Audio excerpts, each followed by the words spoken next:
लिखनी स्टार्ट करनी है आज। क्वेश्चन लिखिए जरा जल्दी से, लिखिएगा। एक क्वेश्चन लिखिए बेटा, उसमें सामने एक वर्ड लिखना है, इस वर्ड को नोट करिए आप, मैनेजमेंट।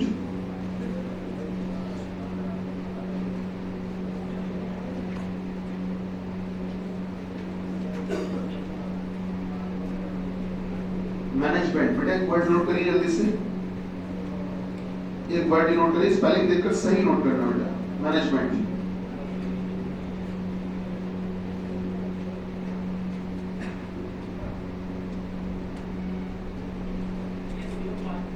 शिवमपाल को यहाँ भी है, ये उधर उधर। मैनेजमेंट एक वर्ड नोट करिए बेटा, नोट किया? अब लिखिए जो बोलना है। बताइए बताइए कि दिए गए शब्द से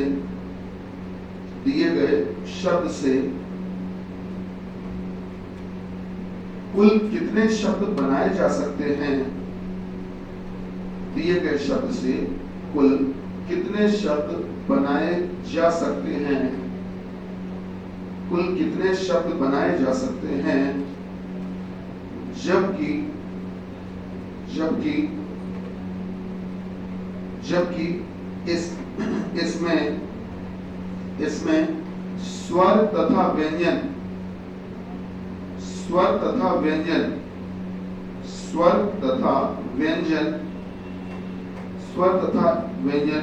की जहां पर स्थिति है,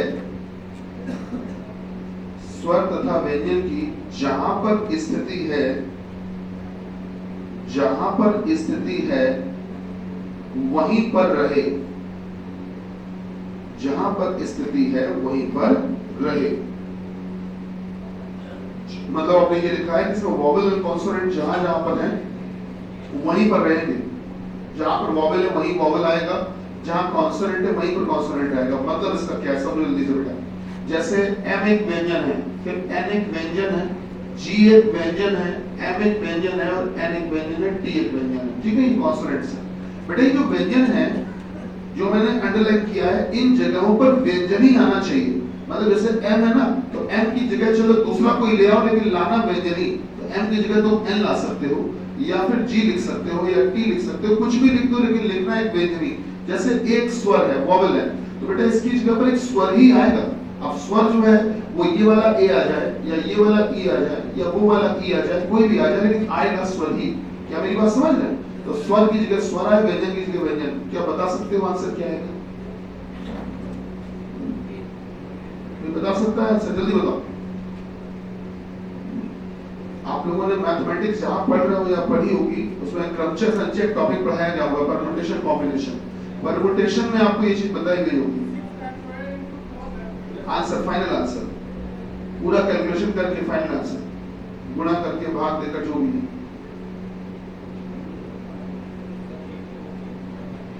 सतवीर बताइए।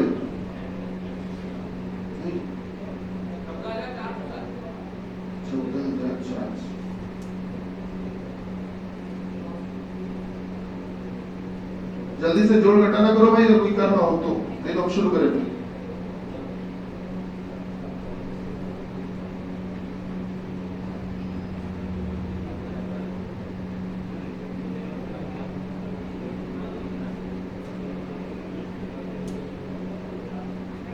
हाँ आया सर, 17,280। और कोई लास्ट में दोबारा बेटा?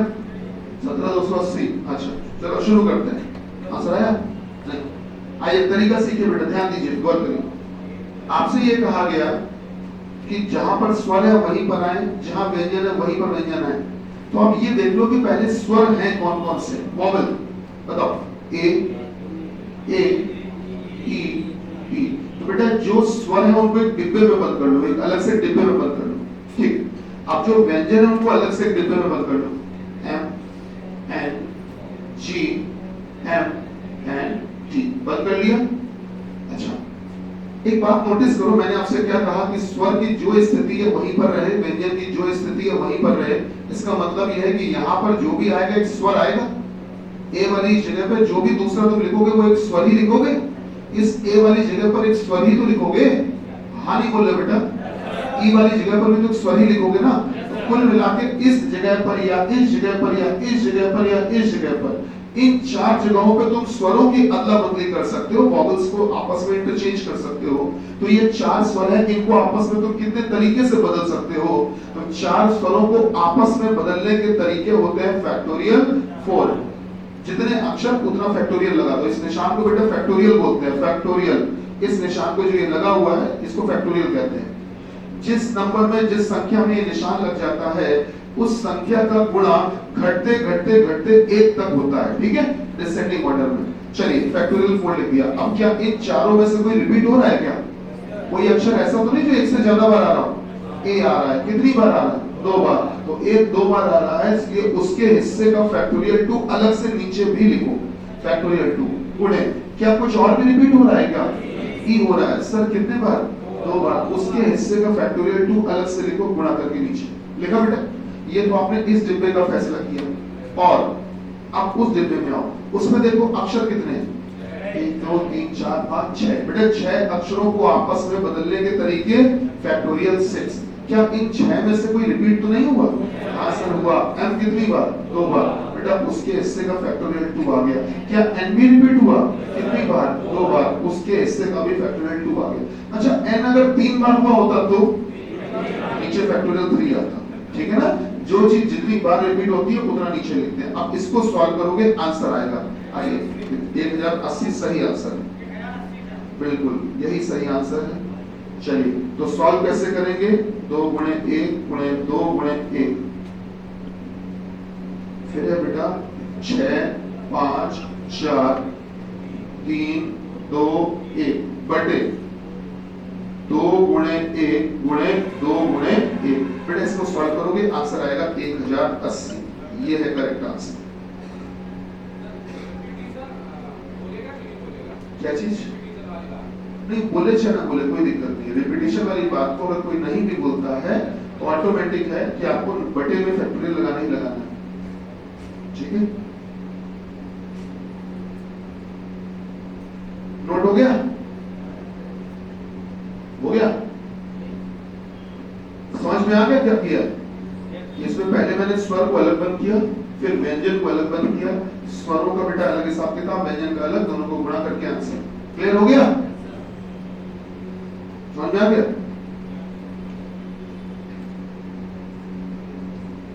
आंसर है 1080,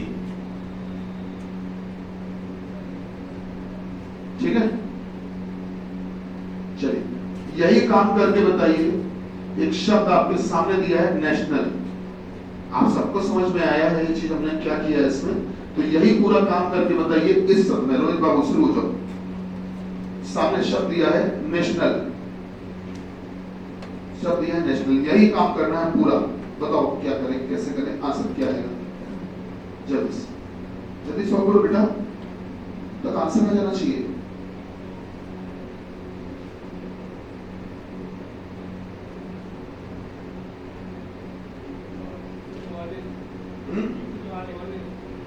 एक 144 हो सकता है भैया, पता नहीं, हमने चेक नहीं किया। आप लोग देखो 144 144 ठीक, जल्दी करो सभी लोग बेटा।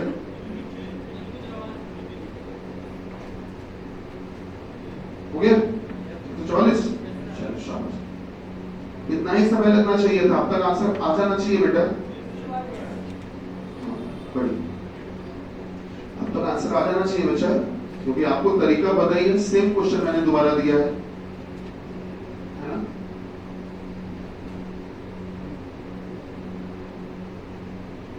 चलिए पहला काम तो आपने ये किया होगा मेरे ख्याल से, कि बेटा यही किया है ना। उसके बाद में आपने बच्चा किया होगा फैक्टोरियल 4 अपॉन फैक्टोरियल 2, यही किया। अच्छा एक ही बार फैक्टोरियल 2 क्यों लिखा? ये रिपीट हुआ और तो कुछ रिपीट हुआ नहीं बेटा, है ना। यहाँ पर क्या किया आपने? Factorial 4 upon factorial 2। इसको सॉल्व किया, कितना आया? 124, यही आंसर। चलिए अब हम लोग शुरू करते हैं तार्किक अभियोगिता। आइए देखते हैं, इसको हटा दें, हटा दें। चलिए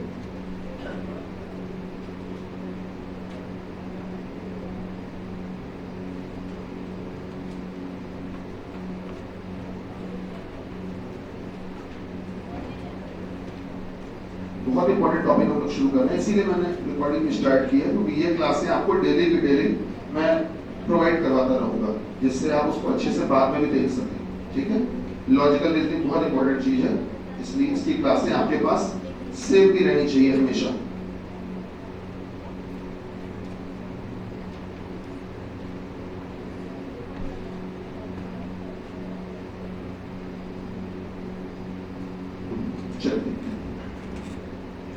हम लोग का टॉपिक स्टार्ट हो रहा है आज लॉजिकल रीजनिंग।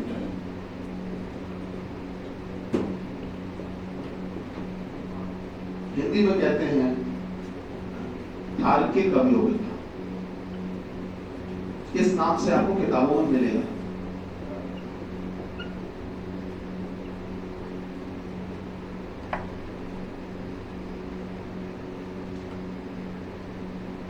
अभियोगिता, चलिए शुरू करते हैं। इसमें होता क्या है, हम लोगों को इसमें 5 चीजें पढ़नी है। 5 चीजें समझिए। पहली चीज कथन एवं पूर्वधारणाएं। कथन एवं पूर्वधारणाएं, इसको कहते हैं इंग्लिश में स्टेटमेंट एंड अजम्पशन। एज्यूम करना एक वर्ड होता है, तो उसी से बना है अजम्पशन, स्टेटमेंट एंड अजम्पशन पहला। दूसरा हमको पढ़ना है इसमें बेटा कथन एवं कार्यवाही। कार्यवाही इंग्लिश में कहते हैं बेटा statement and their course of action. Statement and their course of action. Statement and their course of action. तीसरा बेटा हमको इसमें पढ़ना है, वो पढ़ना है कथन एवं निष्कर्ष।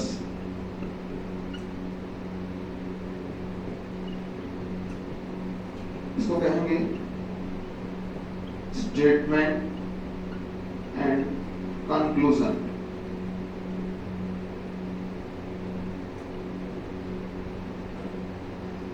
इसके अलावा हमको चौथा पढ़ना है बेटा कथन एवं तर्क। इसको इंग्लिश में कहते हैं स्टेटमेंट एंड आर्ग्यूमेंट।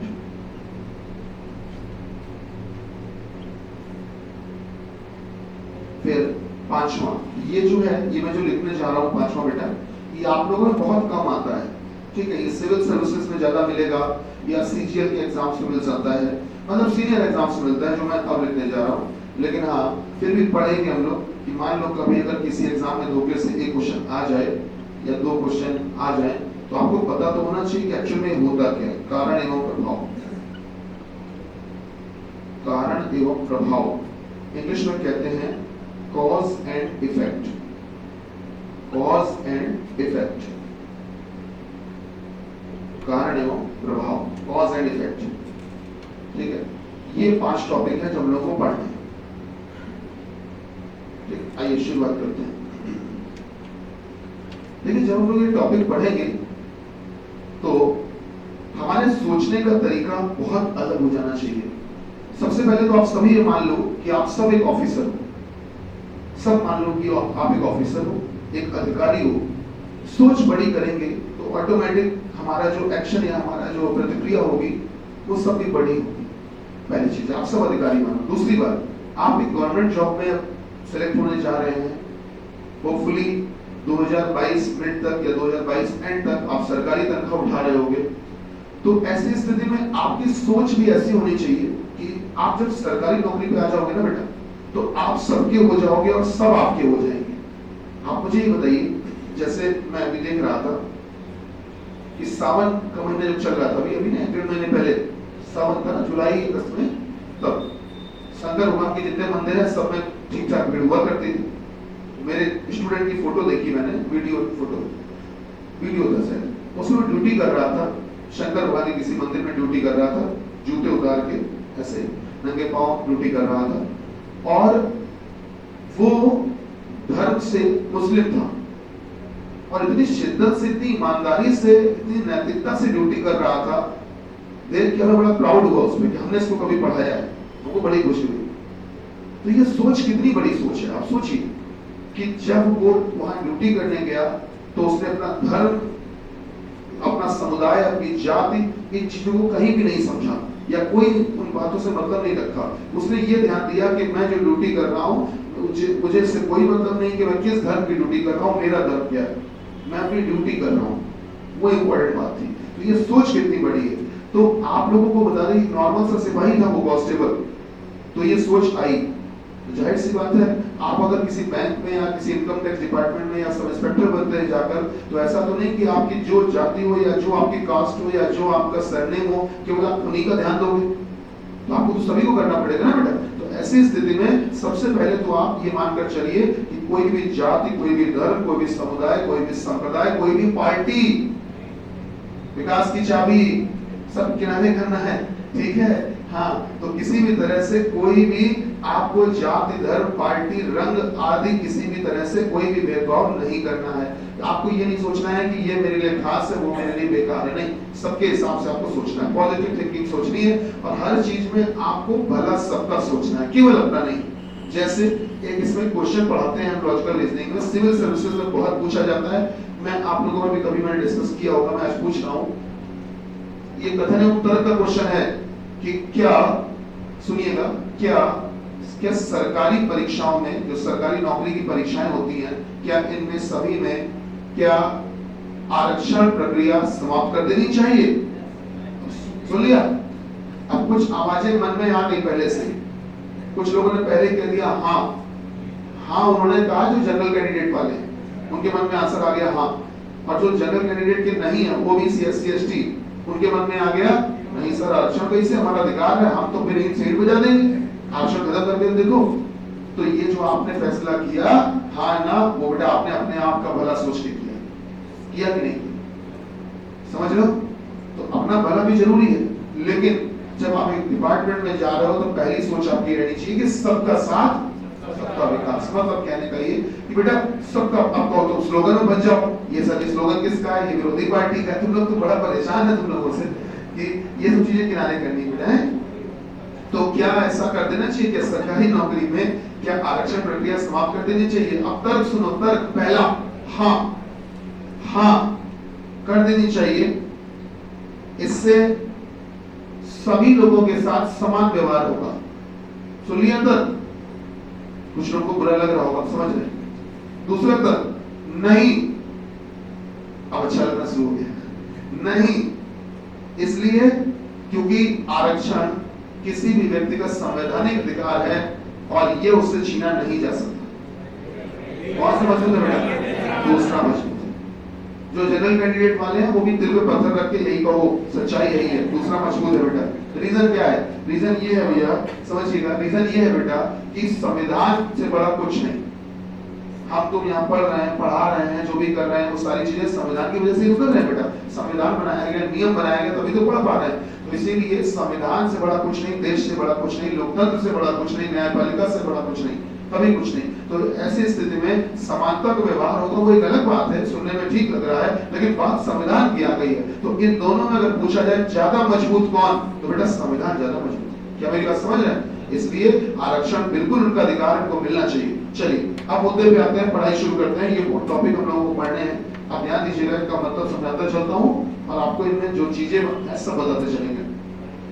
बहुत इंटरेस्ट आएगा आपको, बहुत आनंद आएगा टॉपिक पढ़ने में। पूरे मन से पढ़ना और एक मिनट गोल नहीं होना, ठीक? एक मिनट अब्सेंट नहीं होना, चाहे जितना जरूरी काम हो। नहीं भी तुम भी हैं, दोनों सीता गीता तैयार हो गई। तो बेटा एक मिनट अब्सेंट ना होना, क्योंकि बहुत अच्छी चीजें हैं जो हम लोग पढ़ने जा रहे हैं। विश्वास मानो जिस दिन टॉपिक हम खत्म करेंगे ना, तुम्हारे सोचने का तरीका ही बदल देंगे। तुम्हारी सोच इतनी अच्छी, इतनी विकसित हो जाएगी, तुम खुद अपने ऊपर, तुम पर भरोसा नहीं होगा तुमको कि हम हकीकत में ये हैं। तुम्हारी सोच बदल के रख देंगे। बस तुम ईमानदारी से 4-5 दिन मेरे साथ रहो इस टॉपिक में, फिर देखो। चलो शुरू करते हैं बेटा। सबसे पहले होता है कथन। कथन जिसका मतलब होता है कहना। कथन माने होता है कहना, ठीक? जब मैं आपसे कुछ भी कह रहा हूँ बेटा, कुछ भी बोल रहा हूँ, उसको कथन कहा जाता है। इस बात में मैं आपसे कुछ भी कह रहा हूँ उसको बोल कथन कहा जाता है। जो भी मैं बोल रहा हूँ, कह रहा हूँ ना, कह रहा हूँ ना, कह रहा हूँ मतलब कथन। तो जो मैं बोल रहा हूँ कथन। अच्छा, कथन को जो मैं बोल कुछ भी आपसे कह रहा हूँ तो उससे पहले मैंने कुछ सोचा होगा, जाहिर सी बात है। तो बेटा किसी भी बात को कहने से पहले जो सोचा, कहने से पहले जो सोचा, बेटा कहने से पहले जो सोचा, कहने से पहले जो सोचा, वो होती है पूर्व धारणा। वो क्या होती है? पूर्व धारणा। वो होती है पूर्व धारणा। पूर्व का मतलब होता है, पूर्व का मतलब होता है पहले, और धारणा मतलब होता है सोच या विचार। तो किसी भी बात को कहने से पहले जो मन में विचार आया, जो भी बेटा मन में विचार आया, जो भी मन में विचार आया, जो भी मन में विचार आया या मन में ख्याल आया, मन में विचार आया या मन में ख्याल आया, वो होती है क्या? पूर्व धारणा। किसी बात को कहने से पहले आपके मन में जो भी सोच आई, जो भी मन में विचार आया, जैसे मैंने तुमसे कहा कि अब मैं तुमको आज लॉजिकल रीजनिंग पढ़ाऊंगा, तो जाहिर सी बात है मैंने सोचा होगा कि मैं इनको पढ़ाऊंगा और ये मन से पढ़ेंगे, तभी तो मैंने पढ़ाने का शुरू किया। इसका मतलब कोई भी बात कहने से पहले तुम जैसे यहाँ पर पढ़ने आए तो ऐसे तो नहीं आ गए होगे कि लाओ चलते हैं देखें कौन सी क्या कोचिंग हुई है और चलते हैं अंदर पढ़ लेते हैं। नहीं, तुमने कुछ सोचा होगा कि सर जाएंगे, शायद कुछ अच्छा पढ़ाते हो, कुछ सीखने को मिलेगा, हो सकता है सिलेक्शन के पास पहुंच जाए या सिलेक्शन हो ही जाए, कुछ ऐसा पॉजिटिव सोचा होगा ना, तभी तो एडमिशन लिया होगा। ऐसे कैसे ले लोगे एडमिशन? तो वही चीज है, किसी भी काम को करने से पहले, किसी भी बात को कहने से पहले जो सोचते हो उसे कहते हैं पूर्व धारणा। पूर्व धारणा को एक और नाम से जाना जाता है समाज में, पूर्वानुमान। ठीक, परेशान मत हो ना, दोनों सेम होते हैं, ठीक है, दोनों सेम होते हैं। अजम्पशन कह लो, चाहे पूर्व धारणा कह लो, चाहे पूर्वानुमान कह लो। तो किसी भी बात को कहने से पहले जो बेटा मन में ख्याल आया वो होती है पूर्व धारणा। ठीक, कोई मन में विचार आया, आपने बात कह दी, अब बात कह दी तो जाहिर सी बात है कह दी तो अब उस पर अमल होना चाहिए, तो इस पर अमल होना चाहिए। तो जो अमल समझते हो, अमल का मतलब होता है इम्प्लीमेंट, है ना, समझ रहे हैं? अमल होना मतलब ये कि जो कहा उसको करने का समय आ गया, तो करने का समय आ गया, तो जो करने का समय आया तो जो करते हो उसे कहते हैं कार्यवाही। ठीक है, अमल करना तो मतलब जो आपने कहा उस पर अमल करिए, उस काम को पूरा करिए, उसे कहते हैं हम कार्यवाही। अब ध्यान दीजिएगा, ये जो चीजें होती हैं ये हमारे जब चुनाव आते हैं तो ये चीजें बड़ी अच्छी होती है देखने में। सुनो कैसे, चुनाव में आपने कभी भी देखा होगा, चुनाव से पहले जब प्रचार होता है तो एक घोषणा पत्र जारी होता है, मैनिफेस्टो बोलते हैं उसको। मतलब हर एक पार्टी का अपना एक घोषणा पत्र होता है, उसमें क्या होता है कि वो एक छोटी सी पुस्तक टाइप की जारी करते हैं, विमोचन करते हैं उसका, और उस पुस्तक को पूरे समाज में, पूरे देश में जहां जहां प्रचार करना होता है, मंच में दिखाते हैं कि ये हमारा घोषणा पत्र है। उस घोषणा पत्र में वो ये बताते हैं जनता को, नेताजी लोग, कि देखो इस बार हम चुनाव जीत जाएंगे तो हम ये करने वाले हैं, बिजली फ्री, पानी फ्री, शादी फ्री या कुछ और फ्री, मतलब ये फ्री वो फ्री, और कम से कम 15 करोड़ नौकरियां हर हफ्ते हैं, और हाँ, और उसके अलावा हर महीने में 1 लाख रुपए सबके अकाउंट में, वगैरह वगैरह वगैरह, तमाम सारे वादे जो कि कभी पूरे नहीं हो पाते वो करते हैं।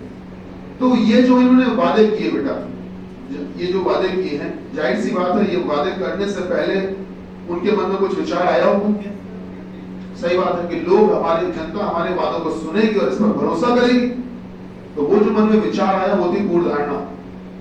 फिर उन्होंने वादे किए, दिखाए दुनिया को कि देखो ये वादे, ये हो गया कथन। अब वादों पे अमल भी तो करो चुनाव जीतने के बाद, तो वो बेटा अमल नहीं करते। वादे करने के पीछे की सोच पता है, वादे कर भी लेते हैं लेकिन उस पर कार्रवाई नहीं करते हैं। ठीक, तो जब वो कार्रवाई नहीं करते हैं तो जनता एक निष्कर्ष निकालती है, जनता एक निष्कर्ष निकालती है। निष्कर्ष जो होता है वो इन तीनों के बाद निकलता है, हमेशा इन तीनों के बाद। जब मैं तुम्हारी सोच समझ लूंगा कि तुमने क्या मन में सोचा था, फिर तुमने क्या बोला और फिर तुमने क्या किया। पहले सोचा, फिर बोला और फिर किया।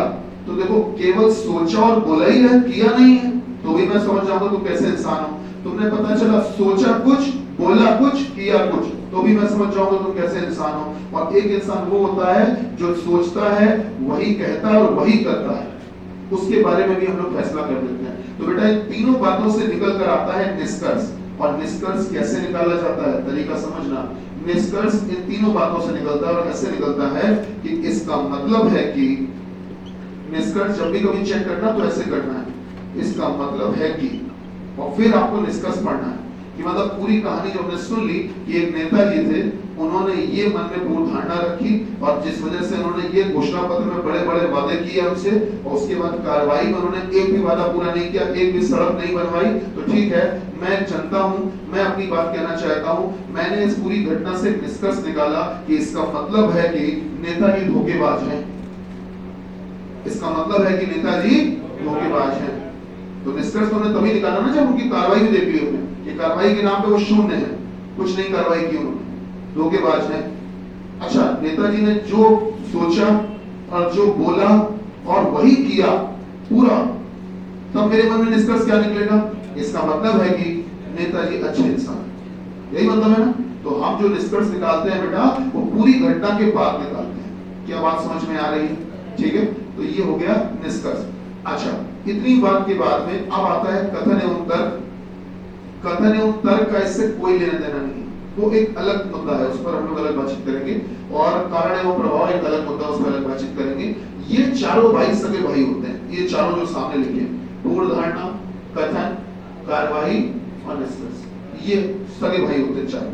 बात समझ रहे हैं? इनका आपस में सीधा संबंध होता है। जल्दी से कॉपी में छोटी सी लाइन लिखो,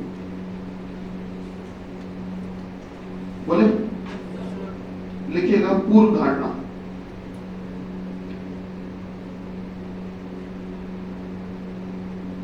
हेडिंग डालिएगा पूर्व धारणा, पूर्व धारणा, हेडिंग डाली ना पूर्व धारणा। अब उस पूर्व धारणा में लिखिए जो हम बोल रहे हैं। हेडिंग डाली होगी आपने पूर्व धारणा, इसको बेटा लिखिए। किसी भी कथन को कहने से पहले, किसी भी कथन को कहने से पहले, किसी भी कथन को कहने से पहले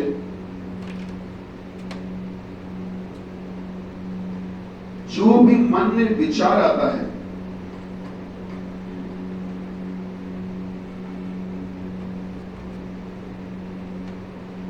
विचार आता है, उसे पूर्व धारणा कहते हैं, उसे पूर्व धारणा कहते हैं। देखा बेटा, उसे पूर्व धारणा कहते हैं, कहते हैं। ठीक, अब नीचे लिखो, सेकंड लिखिएगा, लिखिएगा कार्यवाही, कार्यवाही, हेडिंग डालिए कार्यवाही, हेडिंग डालिए कार्यवाही। कार्यवाही में लिखिएगा, कार्यवाही में लिखिएगा बेटा, कथन में, कथन में हम जो भी कहते हैं,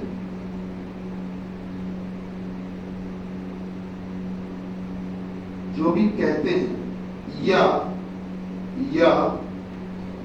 जो भी समस्या बताते हैं, या जो भी समस्या बताते हैं, बताते हैं, बताते हैं, उसका समाधान, समाधान करना, उसका समाधान करना, या उस पर अमल करना, या उस पर अमल करना, या उस पर अमल करना, या उस पर अमल करना ही कार्यवाही होती है, कार्यवाही होती है। बेटा लिखा कि जो भी आपने कथन पे कहा उस पर अमल करना, या उस पर कोई एक्शन लेना, या कोई समस्या थी तो उसका समाधान करना, यही होती है कार्यवाही। ठीक, अब लिखो निष्कर्ष, निष्कर्ष पूरी घटना को देखकर, निष्कर्ष में लिखिए पूरी घटना को देखकर, पूरी घटना को देखकर, देखकर, देखकर हम जो भी निर्णय लेते हैं, हम जो भी निर्णय लेते हैं, निर्णय लेते हैं, उसे निष्कर्ष कहते हैं, उसे निष्कर्ष कहते हैं। लिखा भाई, उसे निष्कर्ष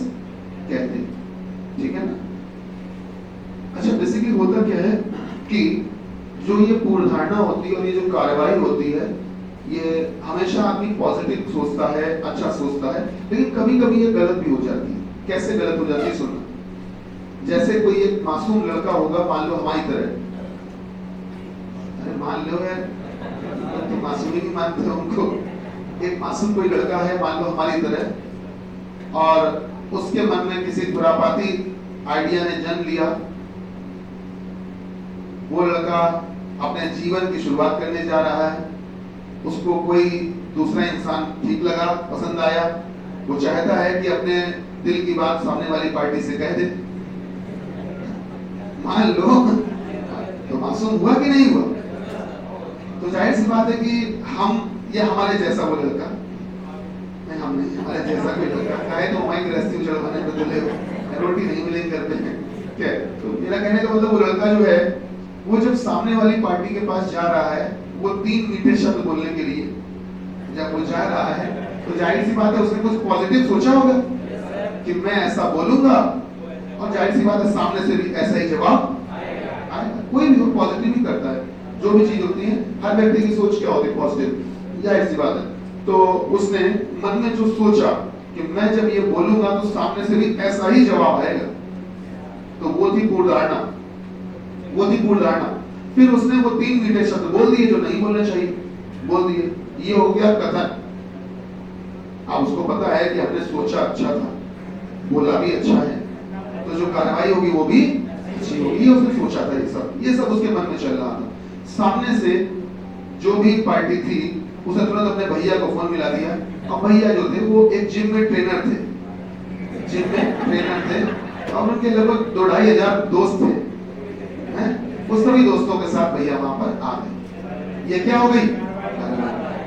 बात समझ रहे हैं? तो मतलब ये कि जैसी पूर्व धारणा थी उस हिसाब से कार्रवाई नहीं हुई। इसने क्या सोचा था मन में कि कार्रवाई ये वाली होगी, जो हम बोल रहे हैं वही सामने से आएगा जवाब, लेकिन कार्रवाई यहाँ पर कुछ और है। क्या हमारी बात समझ पा रहे हैं? तो कहने का मतलब क्या है सर, फिर भी जो सोच होनी चाहिए वो पॉजिटिव होनी चाहिए। अब आपको बताइए, क्वेश्चन आपको बहुत देखने को करने को मिलेगा कि जैसे एक नोटिस लगा है कहीं पर भी, कि कहीं पर भी लगा है कि कृपया अपने मोबाइल साइलेंट रखें या स्विच ऑफ रखें।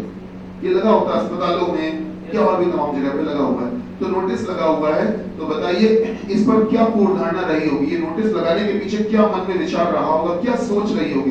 पहली पूर्ण धारणा, लोग इस नोटिस को पढ़ेंगे और नजरअंदाज कर देंगे, यही सोच के लगाया होगा क्या? दूसरी पूर्ण धारणा, जो लोग पढ़ेंगे इस नोटिस को, इसका मतलब कि उनकी आंखें हैं। तीसरी पूर्ण धारणा कि लोग इस नोटिस को पढ़ेंगे और अमल करेंगे। ये सही होता है। ये हम भी जानते हैं, तुम भी जानते हो कि 100% अमल नहीं करेंगे। जितने लोग आते हैं सब तो नहीं साइलेंट पे करेंगे, सब तो नहीं स्विच ऑफ करेंगे, लेकिन कभी भी कोई भी नियम बनाया जाता, कोई नोटिस लगाया जाता, कोई आदेश जारी किया जाता, कोई सुझाव दिया जाता, कोई निर्देश जारी किया जाता, कोई विज्ञापन जारी किया जाता, ये सोच के किया जाता है कि मेजॉरिटी ऑफ पीपल, ज्यादातर लोग इस बात को मानेंगे। ये सोच के किया जाता है, हमेशा ध्यान रखना। कोई भी नियम बनाया जाता है, ये सोच कर बनाया जाता है कि ज्यादातर लोग हमारी इस बात को मानेंगे। अपवाद तो हर जगह, एक्सेप्शंस आर एवरीवेयर। तो सर थोड़े बहुत तो हैं जो इस बात को इग्नोर कर देंगे, लेकिन ज्यादातर तो मानेंगे। तो यही सोच के तो माना, ये नोटिस लगाया गया होगा कि लोग इसको पढ़ेंगे और अपना मोबाइल स्विच ऑफ या साइलेंट कर देंगे या इस पर अमल करेंगे। बात सही है ना? तो ये पूर्ण धारणा बिल्कुल सही है। हमेशा ध्यान रखना, कोई भी नोटिस या कोई भी आदेश इस हिसाब से किया जाता है। एक क्वेश्चन आपको और करने को मिलेगा, मैं सब कुछ इसमें करवाऊंगा, डोंट वरी। एक एग्जांपल के बता रहा हूं। एक क्वेश्चन आपको और करने को मिलेगा कि कानपुर के यातायात पुलिस अधीक्षक ने, कानपुर के यातायात पुलिस अधीक्षक जो पूरे कानपुर के यातायात को देखते हैं, तो कानपुर के यातायात पुलिस अधीक्षक ने अब कानपुर के हर एक छोटे से बड़े सभी चौराहों पर लाइट, यातायात लाइट की व्यवस्था कर दी है और इस पर अमल करना अनिवार्य कर दिया है। सुन लिया? कर दिया है, ठीक। अब पूर्ण धारणा बोलने जा रहे हैं। पहली, लोग सिग्नल तोड़ देंगे जिससे कि उनका चालान हो जाएगा। क्या यातायात अधीक्षक साहब ने ये सोच के लगाई होगी लाइट कि लोग उसको तोड़े सिग्नल को? दूसरी पूर्ण धारणा, लोग सिग्नल के अनुसार चलेंगे और उसका पालन करेंगे। सही बात। अब हम भी जानते हैं, तुम भी जानते हो, सब ऐसा नहीं करते। कुछ फिर भी कभी चौराहे पे खड़े होकर देखना जब आप वेट कर रहे होगे, आपकी लाइट रेड होगी, तो आप देखना उसके बावजूद भी आपके अगल बगल से कोई एक आधे मोटरसाइकिल वाले होंगे तो टेढ़ा मेढ़ा करके निकल जाएंगे। कभी ध्यान दिया होगा? वो सबको पता है कि कुछ नमूने हर जगह होते हैं, लेकिन फिर भी देखा जाए तो 80% तो पालन कर रहे हैं ना। तो नियम बनाए उनके लिए आता है, समझदार वाले हैं, जो अच्छे नागरिक हैं। तो कहने का मतलब ये कि पूर्ण धारणा जब भी होती है तो हमेशा कुछ अच्छा सोच के होती है, पॉजिटिव सोच के होती है। ठीक है, कल हम लोग बेटा पूर्ण धारणा के क्वेश्चन लगाएंगे, कल आपको शीट देंगे और साथ ही साथ आपको कुछ सुनो, कल शॉर्टकट लिखवाएंगे, कुछ ऐसे कुछ जुगाड़ लिखवाएंगे, ट्रिक लिखवाएंगे, जिससे पेपर में आप पूर्ण धारणा कार्यवाही के क्वेश्चन आप डायरेक्ट कैसे कर सकते। ठीक है, तो कल मैं कुछ शॉर्टकट्स भी बताऊंगा। चलिए आज के लिए इतना ही, धन्यवाद, भारत माता की जय।